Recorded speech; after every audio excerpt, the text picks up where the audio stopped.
बच्चों के साथ में पढ़ाते हुए डिस्कशन होती हैं या उनकी जो प्रॉब्लम सॉल्विंग के लिए कोशिश की जाती है, तो ये दोनों टर्म्स को लेकर बच्चे उनसे अक्सर परेशान होते हैं कि ग्रेजुएट्स और नॉन ग्रेजुएट से क्या मतलब लिया जाए, फर्क क्या है इसमें। एक होता है वॉलंटरली और एक होता है कि आपने जो काम किया है उसके आपको पैसे उनसे देने पड़ेंगे। जो काम करके उसके पैसे लेने का एक शख्स हकदार होता है automatically, that is taken as non gratuitous act. और जो एक काम फी सबीलिल्लाह को एक शख्स कर रहा है, वॉलंटरली कर रहा है, उसके लिए टर्म यूज की जाती है ग्रेचुटस। तो ये ग्रेचुटस और नॉन ग्रेचुटस देखने समझने में तो ठीक है, बच्चों के लिए आसान होता है कि जी हाँ अच्छा अच्छा अच्छा ये इसका मतलब होता है। लेकिन वो टर्मिनोलॉजी और जो मुश्किल अंग्रेजी के हवाले से है ना, ये है बच्चों के लिए जो कंफ्यूजिंग रहती है चीज़। और बुक में से इसको गो थ्रू करते हुए अक्सर से मतलब कई दफ़ा सवालात जिनसे ना बच्चों के वो मुझे फेस करने पड़ते हैं। तो इसलिए मैंने सहूलत की खातिर यहाँ स्लाइड शो में इसको जगह दी है कि इसके आपके सिलेबस के दौरान में अगर बात करते हैं हम देखें तो मुख्तलिफ मीनिंग्स हैं जो मुख्तलिफ जगहों पर आपको अंडरस्टैंड करने की जरूरत है। For example, for a voluntary service, a person is not entitled for compensation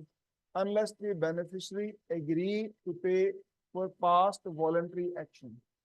और ये क्या है, ये एक एक्सेप्शन है, तो agreement without consideration is void. Topic है agreement without consideration is void, और उस टॉपिक के अंदर ये एक एक्सेप्शन के तौर पर बात पढ़ाई जाती है कि जी वॉलंटरी सर्विस जिसने भी दी है तो उस वॉलंटरी सर्विस को देने के लिए वो पैसे लेने का हकदार नहीं। हाँ अलबत्ता कोई अगर शख्स जिसने वॉलंटरी सर्विस को एंजॉय किया है वो बाद में उस वॉलंटरी सर्विस को बुनियाद बनाकर कोई एग्रीमेंट कर ले, तो जी वो एग्रीमेंट वैलिड कॉन्ट्रैक्ट होता है और एनफोर्सेबल बाय लॉ होता है। तो यहाँ ये टर्म ग्रेचुटस जिनसे इस्तेमाल होती है कि ग्रेचुटस सर्विस के पैसे नहीं होते बाय डिफॉल्ट।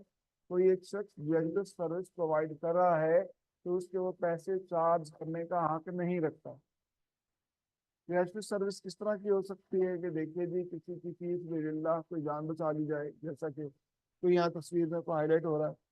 वैसे ही जनाब चले आए जी मैं आपको छोड़ दूँ अंकल जी, आप चले यहाँ पैदल चल के जाएंगे, मैं भी उधर ही जा रहा हूँ, चलाए मैं आपको छोड़ दूँ। अरे बेटा बहुत शुक्रिया यार, नहीं अंकल कोई मसला नहीं, आप आ जाए बैठ जाए गाड़ी में। तो अंकल जी को बिठाकर छोड़ दिया, तो ये क्या है, वॉलंटरी सर्विस है, किसी की कोई मदद कर दी, खिदमत कर दी, किसी भी के काम आ गए आप, और वो काम ऐसा जिसके लिए आप पैसे चार्ज नहीं करते। अब यही शख्स कौन सा है, ये उबर क्रीम वाला है या कोई जनाब ये जो राइड भी है उसके पैसे चार्ज करता है, ये अंकल जी को बोलता है तो अंकल जी से पूछ लेंगे भाई ये तुम उबर क्रीम पे, हाँ अंकल जी वो आपने हेलमेट से पहचान गए होंगे, बैठ जाएंगे आप। मुझे अब अगर अंकल जी जिनसे ना ये उबर क्रीम वाले जनाब किसी एक मोटरसाइकिल राइडर से ये राइड अगर एंजॉय कर लेते हैं, तो फिर ये शख्स जुनसा था, ये अपने काम करने के पैसे लेने का हक रखता। क्यों जी, ये क्यों पैसे लेने का हक रखता, क्योंकि ये जो काम कर रहा था ये काम वॉलंटरी नहीं था, ये एक नॉन ग्रेचुअस काम था। और नॉन ग्रेचुअस काम के लिए अगर पहले से पैसे तय ना भी हुए हों तब भी जनाब वो शख्स पैसे लेने का हक रखता है। ये है अगला पॉइंट जो मैं आपके लिए हाईलाइट कर रहा हूँ। For a non gratuitous service given even without request, a person is entitled for reasonable remuneration from the beneficiary of non-gratuitous services। और यहाँ पर ये नॉन ग्रेचुअस की जो बात आपको हाईलाइट की जा रही है, ये आपने बच्चों ये क्वाजी कॉन्ट्रैक्ट या जिसको obligations resembling those created by contract के टॉपिक के अंदर उन्होंने देखा होगा कि वहां पर भी जिन नॉन ग्रेजुएट सर्विस जो कि विदाउट रिक्वेस्ट प्रोवाइड की जाती हैं उनका जिक्र देखने को मिलता है। तो जी ये इस तरह से आपको ये दिखाने और बताने का मकसद यही है कि जी आपके सिलेबस के अंदर एक ही चीज़ को मुख्तलिफ जगहों पर लिखा हुआ है और वो कंफ्यूजन क्रिएट कर देता है बच्चों के लिए कि वो एक ही बात को जब दो मुख्तलिफ जगहों पर पढ़कर उनको कंपैरिजन करके जहन में बिठाने की कोशिश करता है तो उसमें फिर उससे कंफ्यूजन रहती है, अलग अलग से याद रखना पड़ता है, जहन के ऊपर बहुत ज़्यादा बढ़ जाता है और उससे आपकी एफिशिएंसी जो है मुतासर होती है। सिलेबस को तेजी से कवर करने में आपको इतना प्रॉब्लम्स को फेस करना पड़ता है कि यही बात हमने पहले कहीं और किसी और तरह से पढ़ी थी, यही बात यहाँ पर लिखी है, इसका कोई और मतलब बताया जा रहा है। तो इसीलिए कोशिश ये की गई है इस स्लाइड शो में कि आपको ऐसी तमाम चीज़ों के साथ बात में के बारे में हाईलाइट किया जाए कि जी फीस बिलिल्लाह जो किया गया काम होता है उसके पैसे नहीं है कि जो चार्ज किए जा सकते हैं। हाँ अलबत्ता अगर कोई एक शख्स दूसरा है वो फीस बिलिल्लाह किए गए काम को बाद में जिंदगी में भी कभी कोई एक अगले शख्स को जो फीस बिलिल्लाह काम कर चुका है उसको फायदा पहुंचाने के लिए एग्रीमेंट कर लेता है तो वो एग्रीमेंट इवन विदाउट कंसिडरेशन है फिर भी वैलिड है और एनफोर्सेबल बाय लॉ। लेकिन दूसरी बात जो है कि अगर नॉन ग्रेजुएट सर्विस किसी ने प्रोवाइड की और ये नॉन ग्रेजुएट सर्विस जिनकी है इवन विदाउट रिक्वेस्ट प्रोवाइड की गई तभी ये शख्स तुम्हें इसके पैसे चार्ज करने का हक रखता है। एक शख्स ने जरा जहर खाकर जहाँ खुदकुशी करने की कोशिश की और डॉक्टर मौके पर मौजूद था उसने क्या किया है कि उस शख्स की जान बचा ली और जान बच जाने के बाद जब उसको होश आया मैं कहाँ हूँ उन्होंने बताया कि तुम अस्पताल में हो अल्लाह ने तुम्हें जिंदगी दी तुम्हें तंदुरुस्ती दी तुम बच गए हो। तो ये उसी वक्त डॉक्टर का गिरबान पकड़ लेता है उल्लू के पट्टे क्यों बचाया मुझे मैं तो तुझे कहा था कि मुझे बताओ। वो नहीं नहीं यार मेरा ये इखलाकी फर्ज बनता था ना जब दफा हो जाए जनाब तो मैं दोबारा कोशिश करूंगा बनने की। नहीं नहीं नहीं तो फिर जनाब जेल में बंद करेंगे जनाब इसके लिए सजा होती। तो बोलता है भाई मेरे इतने पैसे भी लग गए हैं तुम्हें जनाब बचाने के लिए उसके पैसे दो। कहते हैं लानत देता हूँ मैं तो पहले जीना नहीं चाह रहा था ऊपर से तुम मुझे बिल दिखाकर तुम सुना इस तरह से डरा रहे हो। तो जी ये क्या डॉक्टर तुम सुना एक ऐसा शख्स जो कि खुदकुशी करना चाह रहा था उसको बचा लेता है और बचाने के बाद अपना बिल पेश कर देता है कि भाई मुझे पैसे दो। तो जी जी हाँ बिल्कुल ये पैसे चार्ज करने का हक रखता है क्योंकि एक डॉक्टर था और डॉक्टर होने के नाते से ये इसकी प्रोफेशनल कैपेसिटी में है जिसका काम किया था तो उसके काम के उसके पैसे बनते हैं। लेकिन सर क्लास में बच्चे अक्सर ये सवाल करते हैं लेकिन सर अगर यही जान बचाने वाला कोई और आदमी होता जिसका कि जनाब कभी भी कोई मेडिकल प्रोफेशन या उसकी जॉब के एतबार से इस तरह का कोई ताल्लुक ना होता तो फिर वो वॉलंटरी एक्शन के जुमरे में आ जाता और वो जान बचाने के पैसे चार्ज करने का हक नहीं रखता। ना जी देखें जी वो तो जनाब एक अस्पताल में जिनसे ना ऐसे एज ए वार्ड बॉय जिनसे काम करता रहा है सर जिसने जान बचाई है। और सर माशाल्लाह बहुत ही जबरदस्त किस्म का वार्ड बॉय है वो मेल नर्स के तौर पर भी काम कर लेता सर। वो उसको वो बातें बता जो आम तौर के ऊपर उनको है ना डॉक्टरों को नहीं पता होती। तो जी उसने जान बचाई तो क्या फिर सर वो पैसे लेने का हक नहीं रखता।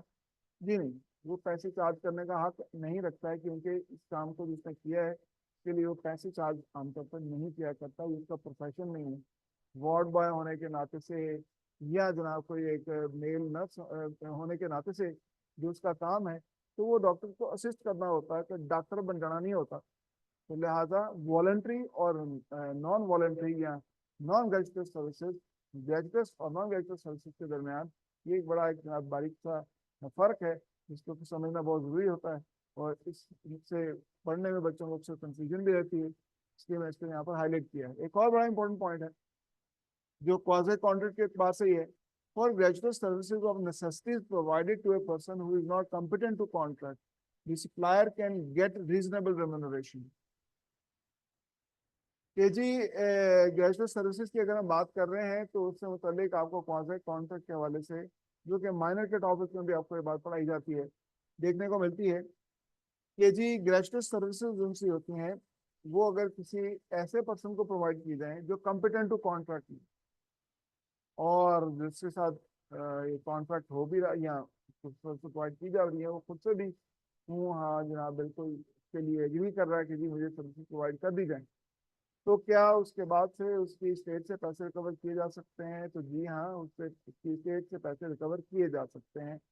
यहाँ पर इम्पोर्टेंट बात यह है कि जी जो supplier of the non graduate services हैं ये सप्लायर जिनसा है वो नेसेसिटीज करके प्रोवाइड करते हैं कि क्या सिचुएशन हो सकती है। देखिए माइनर के बात में तो आपकी बुक में बड़ी बात एग्जाम्पल जिनसे आपको देखने को मिल जाएंगी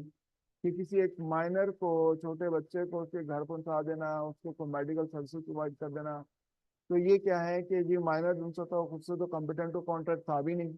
उसे कहा गया बेटा आपका घर किधर है मैं जनाब फलानी जगह रहता हूँ मुझे एग्जैक्ट घर का नहीं पता मुझे आप गाड़ी में ले जाएंगे मैं आपको जिन समय जगह देख के बता सकता हूँ। तो इधर ही करके जिन समय मेरा घर है तो जनाब उसको पूरा लेकर लाहौर फिरता वो हाँ फिर कहीं जा सकते जिन समय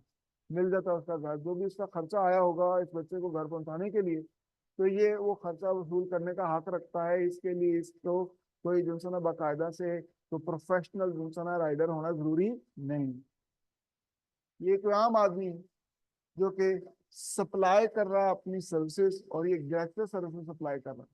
हाँ, हो सकता है बच्चा पूरा शहर फिर आकर के कहे भाई मुझे नहीं पता चल रहा, जहाँ से उठा कर लाए थे ना वही मुझे रख दो, खुद ही पेरेंट्स आकर उसमें ले जाएंगे, तो मैं तो बस चक्कर लगाना था, तो ठीक है वो तेरा जनाब, वैसे पूरा चक्कर मुझे लगवाया। तो जी ये बच्चे को जो अगर इस तरह से उसने घुमा फिरा भी लिया,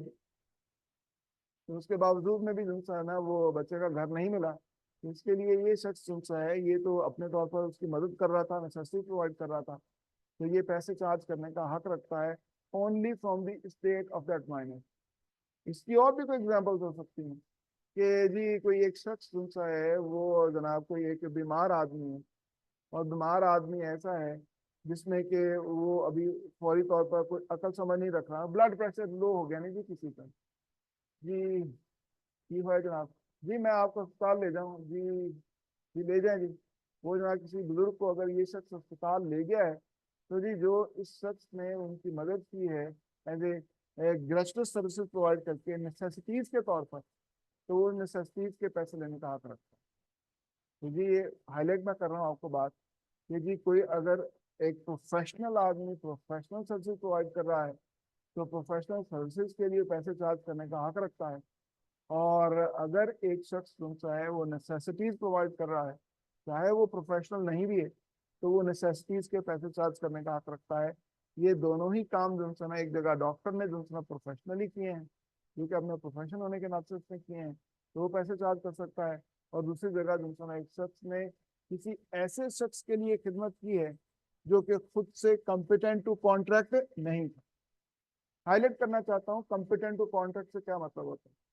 कॉम्पिटेंट टू कॉन्ट्रैक्ट से मतलब वो शख्स होता है जो कि अकल समझ नहीं रखता उस मौके के ऊपर कि वो खुद से कोई फैसला कर सके। उस शख्स को जो है ना अगर नेसेसिटीज प्रोवाइड की गई हैं, तो उन नेसेसिटीज के लिए ये गैजेट सर्विसेज के तौर पर उनसे जो नेसेसिटीज प्रोवाइड की गई हैं, तो उसके पैसे चार्ज करने का हक रखता है। सब लोगों को ये बात समझ आ गई है ना, ये जो मुख्तलिफ शेड मुख्तलिफ एग्जाम्पल्स के साथ में मैं आपको हाईलाइट कर रहा हूँ। मेरे बेटे ने क्या आप इसको पिक कर लिया बेटा,